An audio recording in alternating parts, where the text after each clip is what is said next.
C'est le plus grand site transfrontalier franco-belge ici. Nous allons traverser en direction du sentier de la frontière. La visite commence côté belge et nous emmène hors des sentiers battus.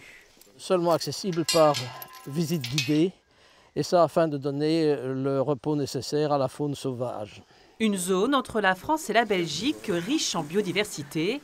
Les deux pays travaillent en étroite collaboration pour protéger les plantes qui composent ce paysage dunaire unique. Il s'agit de connaître leur écologie, connaître leur biologie, connaître le suivi des populations. Et c'est d'essayer de voir pourquoi est-ce qu'elle peut être plus courante d'un côté de la frontière et pas de l'autre. Est-ce que c'est lié à la gestion? Est-ce que c'est lié à son aire de répartition, son écologie?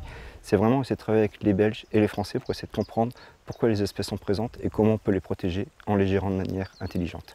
Pour aller plus loin dans la protection de cet espace transfrontalier, un sentier supplémentaire va être créé pour relier la dune du Perroquet et du Westhoek, une façon de mieux canaliser l'afflux de randonneurs. Ce cordon de dune, qui était originalement un cordon de dune entre Dunkerque et Nieuport, s'est fragmenté en plusieurs sites de dunes. De ce point de vue-là, c'est très intéressant d'avoir donc une continuation du sentier littoral français, mais alors du côté belge. Pour le Conservatoire du littoral, cela passe par l'aménagement de sites abandonnés. On voit ici le bunker sur lequel on souhaite aménager des points de vue qui permettent de faire découvrir le paysage et d'interpréter, de valoriser en fait le patrimoine historique et local.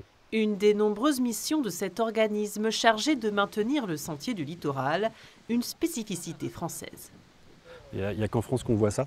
Et en fait, la spécificité, pour le conservatoire, c'est de maintenir cet accès, de maintenir ce sentier du littoral. C'est le fruit d'une politique publique qui est née dans les années 70, qui a permis, donc, avec la création du conservatoire, de pouvoir maintenir ces espaces naturels et de pouvoir maintenir ces accès à la mer complètement gratuits et complètement naturels.